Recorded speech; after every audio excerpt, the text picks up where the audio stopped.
Hello बच्चों, तो आज हम लोग स्टार्ट करने वाले मेद धातु। मेद धातु की व्युत्पत्ति की बात करें तो मेद धातु शब्द की निष्पत्ति मिद धातु में अच प्रत्यय लगाने से होती है।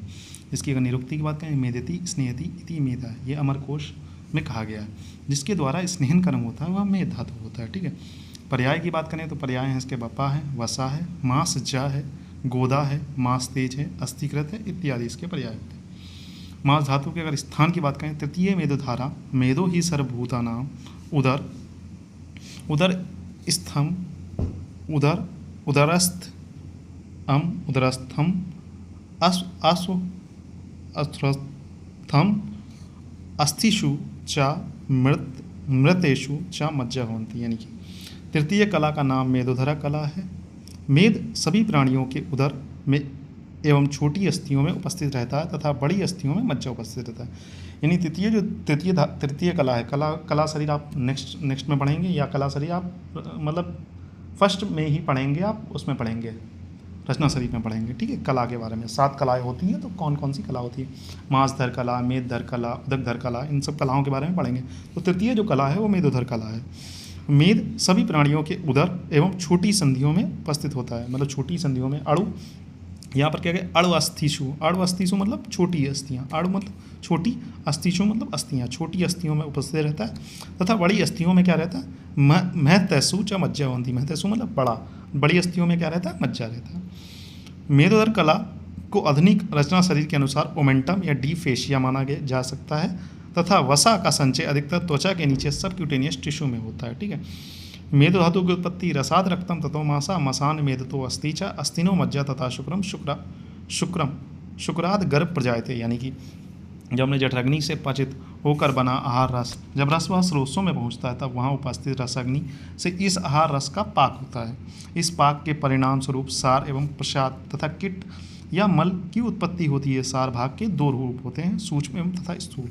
स्थूल भाग से पूर्व में विद्यमान रस धातु का पोषण या उत्पत्ति होती तथा सूक्ष्म भाग से कि एक अंश से उपधातु तथा उसके दूसरे अंश से उत्त धातु का निर्माण, अंश की उत्पत्ति। इसी प्रकार क्रम से रस से रक्त धातु का, रक्त से मांस धातु का तथा मांस से मेद धातु का पोषण होता है। अब इसको हम लोग चार्ट की मदद से समझने की कोशिश करेंगे। आपने पंच महाभौतिक मतलब आपने जो भी कार्बोहाइड्रेट या फैट्स विटामिन से आपने युक्त भोजन को ग्रहण किया, उस पर क्या हुई, उस पर जठराग्नि की क्रिया हुई। जठराग्नि ने उसे 2 भाग में बांट दिया, सार भाग और मल भाग। सार भाग जो हमारा है वो यूजफुल पार्ट है, मल भाग हमारे शरीर से निकल गया है पुरुष और मूत्र के रूप में। फिर उस सार भाग पर अब आपकी रसअग्नि क्रिया हुई, तो रसअग्नि को जो क्रिया होने के बाद 3 भाग में उसे डिवाइड, एक तो मल भाग निकल गया, मल भाग शरीर से बाहर निकल जाएगा, स्थूल भाग और सूक्ष्म भाग। स्थूल भाग से क्या होगा, मतलब उस जो न्यूट्रिशन पार्ट बचा उसके 2 पार्ट हो जाएंगे। एक स्थूल भाग क्या करेगा, रस धातु का निर्माण करेगा और रस धातु को नरिशमेंट लगातार प्रोवाइड करता है, जिससे शरीर में रस धातु की कमी ना हो। जो बचा है सूक्ष्म भाग क्या करेगा, उससे उसकी उपधातु का निर्माण कराएगा और रक्त निर्माणांश की उत्पत्ति करेगा। मतलब कुछ जो चलाएगा वो उससे उपधातु बन जाएगी, और कुछ भाग जो बचा रहेगा वो रक्त धातु का मतलब रक्त आगे की धातु को बनाएगा, यानी रक्त धातु को बनाएगा। ठीक है। फिर रक्त निर्माण अंश पर जो सूक्ष्म का बचा हुआ, जो थोड़ा पार्ट मतलब न्यूट्रिशन वाला पार्ट बचा हुआ था, उससे रक्त निर्माणांश बन गया। उस पर फिर रक्ताग्नि क्रिया हुई। जब रक्ताग्नि क्रिया हुई तो फिर वो फर्दर 3 टाइप में डिवाइड हो गया। एक मल में पित्त निकल गया, स्थूल में आपकी रक्त धातु बन गई, जिसका रक्त धातु का पोषण मतलब जो न्यूट्रिशन पार्ट है उससे रक्त धातु का पोषण होगा, रक्त धातु बनती रहेगी। ठीक है। फिर उसमें भी एक सूक्ष्म भाग बन गया। सूक्ष्म भाग से फिर फर्दर 2 क्लासिफिकेशंस होंगे। एक से उपधातु बन जाएगी, उसकी कंडरा और सिरा उसी की उपधातु बन जाएगी, और जो बचा हुआ पार्ट है उससे मांस निर्माणांश बनेगा। फिर उस पर मांसअग्नि क्रिया हुई। फिर मांसअग्नि क्रिया होने के बाद एक में मल बन गया, मल में खामल बन गया, मतलब खाली स्थानों को मतलब आँख नाक कान का मल हो गया। ठीक, खाली स्थान जो भी हैं शरीर में।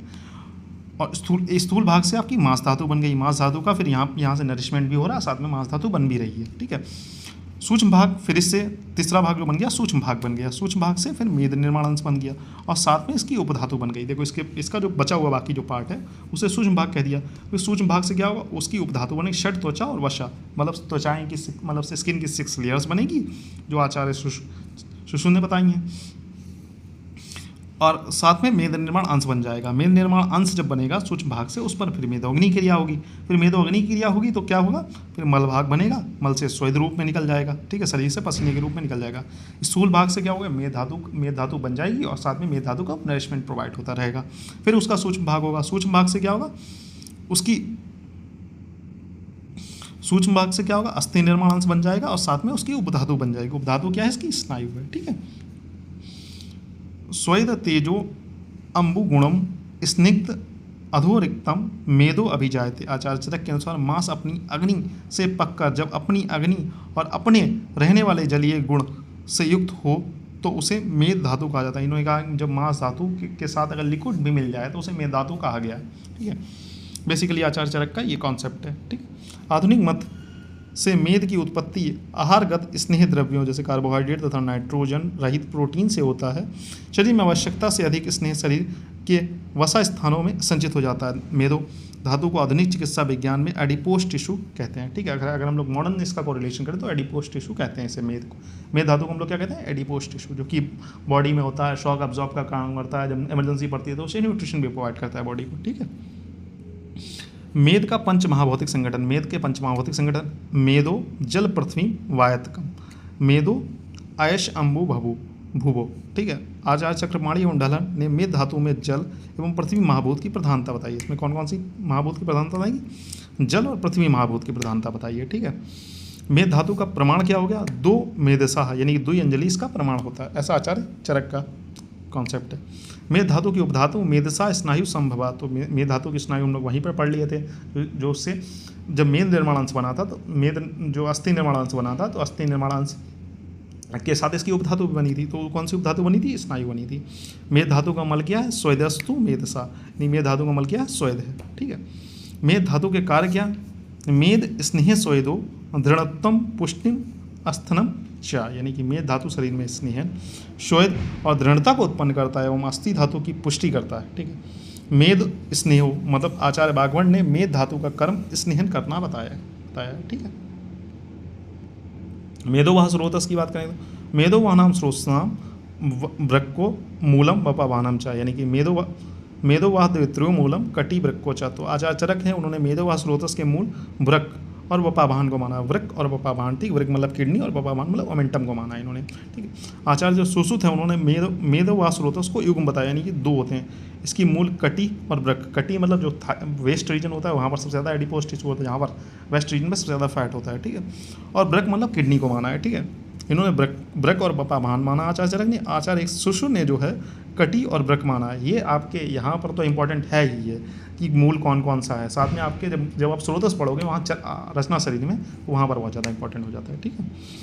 मेद धातु क्षय के लक्षण, संधिनाम स्फुटम गलानी रोक्षणम आयसम एव च लक्षाणी लक्षणम मेदसी छीणे तनु तुम च उदरस्य तनुरन चा उदरस्य चा। इसका मतलब है मेद धातु के क्षय होने पर संधियों में स्फुटन मतलब कट कट की आवाज़ आने लगती है, स्फुटन, नेत्रों में गलानी होगी, आया शरीर में थकावट होगी, उदर का तनु मतलब पेट जो होगा, जो निकला हुआ पेट होता है वो मेद धातु ज़्यादा होगी तो निकला हुआ पेट रहेगा, एकदम पिचका हुआ पेट होगा होना आदि लक्षण बताएंगे।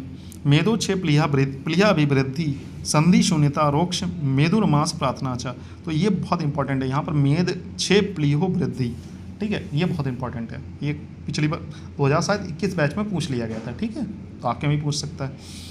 आचार्य सुश्रुत ने मेद धातु के क्षय होने पर प्लिया की अभिवृद्धि बचाई। आचार्य जो सुश्रुत हैं, देखो मेद धातु कायदे में अगर क्षय हो रही तो प्लिया जो होना स्प्लीन होना चाहिए वो कम होना चाहिए, लेकिन इसमें बढ़ रहा है, ये एक्सेप्शन है, यहीं पर से एमसीक्यू बनने के सबसे ज़्यादा चांसेस रहते हैं, ठीक है। आचार्य चरक ने मेद धातु के क्षय होने पर प्लिया की अभिवृद्धि, संधियों में शून्यता, रुक्षता तथा अधिक स्नेह या मेदस्वी पुरुषों के मांस खाने की इच्छा, यानी कि जो मेदस्वी पुरुष हैं जैसे जो मोटे ताजे हैं उनके पुरुषों के मांस खाने की, उन जैसे प्राणियों की मांस खाने की इच्छा होगी। प्राणियों का मतलब इंसान नहीं, प्राणियों का मतलब जो जानवर होते हैं जो मेदस्वी होते हैं, ठीक, आदि लक्षण बताया है, ठीक है। मेदसी स्वप्नम कटायाम प्लीहो वृद्धि काश्यम अंगता, यानी आचार्य बागवण ने मेद धातु के क्षय होने पर कटी में श्वाप यानी कि कटी प्रदेश में वेस्ट रीजन में आपको शून्यता देखने को मिलेगी। प्लिया की वृद्धि इन्होंने भी बताई है, ठीक है, एवं अंगों में कृष्णता का उल्लेख किया। तो इन्होंने आचार्य सुश्रुत का थोड़ा बहुत ले लिया, थोड़ा बहुत अपनी तरफ से बता दिया, ठीक है। इन्होंने क्या है जो हमारा वेस्ट रीजन होगा वहाँ पर आपको फैट कम हो जाएगा, साथ में प्लिया की अभिवृद्धि भी बताई गई। प्लिया की अभिवृद्धि जो बताई है, प्लिया अभिवृद्धि, ये इंपॉर्टेंट है, याद रखें, मेद धातु प्लिया अभिवृद्धि, ये रट लीजिएगा क्योंकि ये एमसीक्यू में बहुत बार पूछा गया। मेद धातु वृद्धि के लक्षण, मेद स्निग्ध अंगा ताम उदर पार्श्व वृद्धि काश, श्वास आदि नाम दुर्गंध्यम च। इसका मतलब क्या है? आचार्य सुश्रुत ने कहा है कि मेद धातु की अति वृद्धि होने पर अंगों में स्निग्धता हो जाती है, उदर और पार्श्व में वृद्धि हो जाती है, मतलब पेट बहुत बड़ा बड़ा हो जाएगा, जिसका बहुत बड़ा पेट होगा उसको मेदस्वी पुरुष कहा जाता है। पार्श्व में वृद्धि होगी, काश होगा, श्वास होगा तथा शरीर से दुर्गंध आदि, मतलब जो मेदस्वी पुरुष होते हैं उनके पसीना बहुत ज़्यादा आता है, पसीना बहुत ज़्यादा है, शरीर में बहुत ज़्यादा दुर्गंध रहती है उनके, ठीक है। तंद मेदस्वम श्रमा अल्प चेष्ट्यापि चेष्टते श्वास स्फिक्त स्तनो उदरम लंबनम। इसका मतलब अष्टांग हृदय ने कहा है कि बढ़ी हुई मेद धातु मांस के समान विकारों को उत्पन्न करती है। इसके अतिरिक्त श्रम, अल्प चेष्टा से ही सांस फूलना, स्फिक्त स्तन एवं उदर लिंबन वृद्धि हो जाते हैं, मतलब उनके स्फिक्त बड़े हो जाएंगे, स्तन बड़े हो जाएंगे और उदर बड़े हो जाएंगे, ठीक है। जो ज़्यादा मेदस्वी पुरुष होते हैं देखे ही होंगे, ठीक है, पेट मोटा होता है और सांस फूलने लगती है कोई भी काम करेंगे अगर तो। मेदसार पुरुष के लक्षण क्या है? देखो, पहले वाले तो आप सिर्फ हिंदी याद करेंगे, दूसरा वाला श्लोक याद करेंगे, ठीक है। वर्ण, स्वर, नेत्र, केश, लोम, नख, दंतो, ओष्ण, मूत्रपुरीशेषु विशेषा स्नेह मेदासाराणाम सारता वित्त ऐश्वरम सुख उपभोगम सुख उपभोगम प्रदान अन्य जर्वम सुकुमार